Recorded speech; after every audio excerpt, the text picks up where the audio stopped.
Hard hitting vlogs. Hello viewers, भाई आज के हमारे वीडियो का टॉपिक है किस हाल में है वो दिग्गज नेता जो 4 सालों में पाला बदल कर आए थे बीजेपी में। दोस्तों, सबसे पहले बात करते हैं ज्योतिरादित्य सिंधिया की। ग्वालियर के सिंधिया परिवार के ज्योतिरादित्य सिंधिया 2020 में कांग्रेस का हाथ छोड़कर बीजेपी में आए थे। उन्हें एक समय राहुल गांधी का खास सिपह सालार माना जाता था। मनमोहन सिंह के नेतृत्व वाली यूपीए सरकार में वे केंद्रीय मंत्री की जिम्मेदारी संभाल चुके हैं। ज्योतिरादित्य सिंधिया के बीजेपी ज्वाइन करने से पहले सिंधिया परिवार की निष्ठा बीजेपी और कांग्रेस में बटी हुई थी, जहां उनकी दादी विजया राजे सिंधिया और बुआएं वसुंधरा राजे और यशोधरा राजे बीजेपी से जुड़ी हुई थीं। वहीं पिता स्वर्गीय माधवराव और स्वयं ज्योतिरादित्य कांग्रेस के साथ जुड़े हुए थे।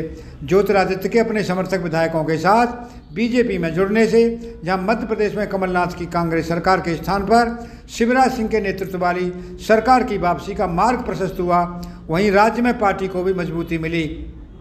ज्योतिरादित्य को अपनी निष्ठा बदलने का पुरस्कार केंद्र में मंत्री पद के साथ मिला है। वे मोदी सरकार में नागरिक उड्डयन मंत्री हैं। दोस्तों, अब बात करते हैं कैप्टन अमरिंदर सिंह की। पंजाब के कद्दावर नेता अमरिंदर सिंह ने वर्ष 2021 में बीजेपी का दामन थामा। अपने खिलाफ बगावती तेवर अपनाए, नवजोत सिद्धू पर लगाम नहीं कसने और राज्य के सीएम पद से हटाए जाने से नाराज होकर अमरिंदर ने कांग्रेस छोड़ी थी। उनकी छवि एक कुशल प्रशासक की थी। वे 2 बार पंजाब के सीएम रहे। पार्टी लाइन से इतर अमरिंदर ने सभी पार्टियों के नेताओं से अच्छे संबंध रहे हैं। 81 वर्ष के हो चुके अमरिंदर इस समय सियासत में ज़्यादा सक्रिय नहीं है, लेकिन उनकी बेटी जय इंदर कौर पटियाला लोकसभा सीट से बीजेपी के टिकट पर चुनाव लड़ सकती हैं। दोस्तों, अब बात करते हैं सुनील जाखड़ की। अमरिंदर की तरह ही पंजाब के पूर्व कांग्रेस अध्यक्ष सुनील जाखड़ ने भी बीजेपी ज्वाइन की है। पूर्व लोकसभा स्पीकर और केंद्रीय मंत्री बलराम जाखड़ के बेटे सुनील जाखड़ हैं। सुनील की भी नवजोत सिद्धू से नाराजगी रही।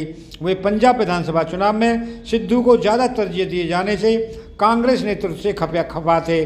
बीजेपी ने पंजाब में अपने संगठन को मजबूत करने के लिए सुनील जाखड़ को राज्य बीजेपी का अध्यक्ष बनाया है। दोस्तों, अब बात करते हैं डॉक्टर अजय आलोक की। नीतीश कुमार की पार्टी जनता दल यूनाइटेड के प्रवक्ता रहे डॉक्टर अजय आलोक इसी वर्ष बीजेपी में शामिल हुए हैं। अजय आलोक को लालू की पार्टी आरजेडी का प्रबल विरोधी माना जाता है। जेडीयू ने जब पिछले वर्ष बीजेपी से नाता तोड़कर फिर आरजेडी से नाता जोड़ा तो अजय भगवा पार्टी से जुड़ गए। फिलहाल प्रवक्ता के तौर पर उन्हें बीजेपी का पक्ष रखने की जिम्मेदारी सौंपी गई है। दोस्तों, अब बात करते हैं आरसीपी सिंह की।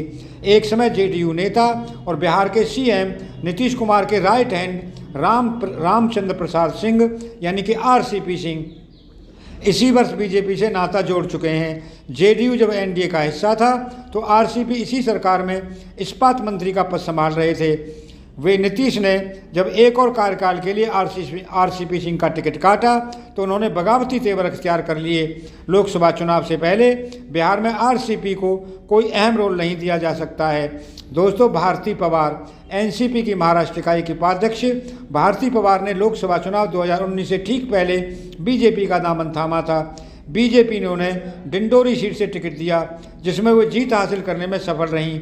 वे इस समय मोदी सरकार में स्वास्थ्य और परिवार कल्याण राज्य मंत्री की जिम्मेदारी संभाल रही हैं। दोस्तों, अब बात करते हैं शुभेंदु अधिकारी की। एक समय तृणमूल प्रमुख और सीएम ममता बनर्जी के करीबी रहे शुभेंदु अधिकारी ने 2021 के बंगाल विधानसभा चुनाव के ठीक पहले बीजेपी का दामन थामा।